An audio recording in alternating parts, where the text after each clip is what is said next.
Hello everyone, कैसे हो आप सभी। तो दोस्तों अभी रिसेंटली आईओसीएल का रिस्पांस की निकला है ना। 29 सितंबर को ये पेपर हुआ था जिसमें दो पेपर हुए थे, ईए इंजीनियरिंग असिस्टेंट और जूनियर इंजीनियरिंग असिस्टेंट। तो जेईए की डबल ई के पेपर में ये क्वेश्चन आया है। देखो इसमें क्वेश्चन में क्या बोल रहा है कि कौन सा connection is most economical for small and high voltage transformers if the load is balanced.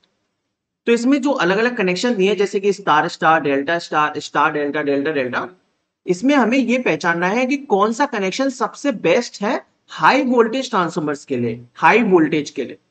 अब देखिए दोस्तों, यही सेम टाइप का क्वेश्चन मैंने अपने 1000/30 जो अभी न्यू बैच स्टार्ट हुआ है उसमें क्लास 1 ट्रांसफॉर्मर्स की जो है उसी में डिस्कस किया था सेम पैटर्न पर। ठीक है, तो देखिए which of the following is the correct use of delta delta connection. उस क्वेश्चन में आपसे हाई वोल्टेज के लिए पूछा है, यहां पे कनेक्शन को लेके पूछा है कि कौन से के लिए सुटेबल है। तो देखो समझते हैं। आपको यह बात पता है कि स्टार है और डेल्टा है। स्टार में वोल्टेज का रिलेशन होता है वी लाइन बाय √3 और आई फेज बराबर रहता है आई लाइन के बराबर, है ना। और डेल्टा में रहता है वी फेज वी लाइन के बराबर और आई फेज बराबर आई लाइन बाय √3। अब कॉन्सेप्ट क्या कहता है, कॉन्सेप्ट ये है कि जैसे मान लीजिए मैंने कोई लाइन वोल्टेज अप्लाई किया स्टार सिस्टम या डेल्टा सिस्टम। जब मैं लाइन वोल्टेज अप्लाई करूंगा तो जो भी कनेक्शन है उसके अंदर फेज की वैल्यू घट के आनी चाहिए।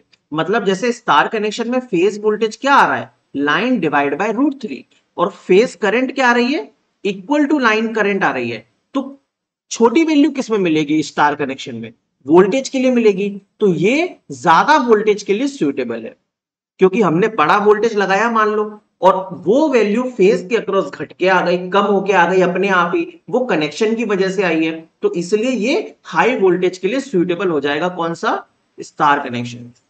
अब डेल्टा कनेक्शन बताओ किसके लिए होगा। अरे भाई सिंपल सी बात है, डेल्टा कनेक्शन में क्या घट के आ रही है, करंट रिड्यूस होके आ रही है। तो अगर हम ज्यादा करंट भी फ्लो कराएंगे तो फेज के अंदर जो करंट आएगी वो रिड्यूस होके आएगी। तो ये करंट किसके लिए सुटेबल है, मतलब ये कनेक्शन किसके लिए, हाई करंट के लिए सुटेबल हो जाएगा। लेकिन हम ट्रांसफॉर्मर को जनरली एचवी या एलवी ट्रांसफॉर्मर के हिसाब से देखते हैं, हम करंट के हिसाब से नहीं देखते। तो ये कनेक्शन किसके लिए सुटेबल होगा, लो वोल्टेज के लिए, हाई करंट या low voltage. So star connection, star star connection जो होता है वो सुटेबल होता है एचवी ट्रांसफॉर्मर्स के लिए, और डेल्टा डेल्टा जो होता है वो किसके लिए सुटेबल है मेरे भाई, एलवी ट्रांसफॉर्मर्स के लिए। तो इस तरीके से इस क्वेश्चन का आंसर क्या हो जाएगा, देखो यहाँ पे ऑप्शन पढ़ो, ultra HV transformer, LV transformer, HV transformer, option हो जाएगा बी। और हमारे पेपर में जो क्वेश्चन आया था उसमें बोल रहा है हाई वोल्टेज ट्रांसफॉर्मर्स के लिए कौन सा कनेक्शन सुटेबल होगा। तो हाई वोल्टेज के लिए स्टार स्टार कनेक्शन सुटेबल हो जाएगा, डेल्टा डेल्टा एलवी ट्रांसफॉर्मर्स के लिए। अब रही बात इन दोनों की, स्टार डेल्टा और डेल्टा, अच्छा सॉरी, ये वाला यहां पे आ जाएगा। ठीक है, डेल्टा डेल्टा के लिए हो जाएगा LV transformers.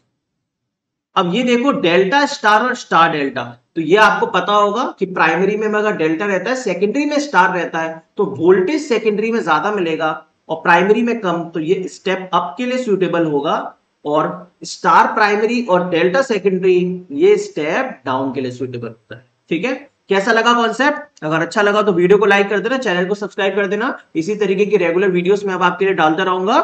Thank you for your time.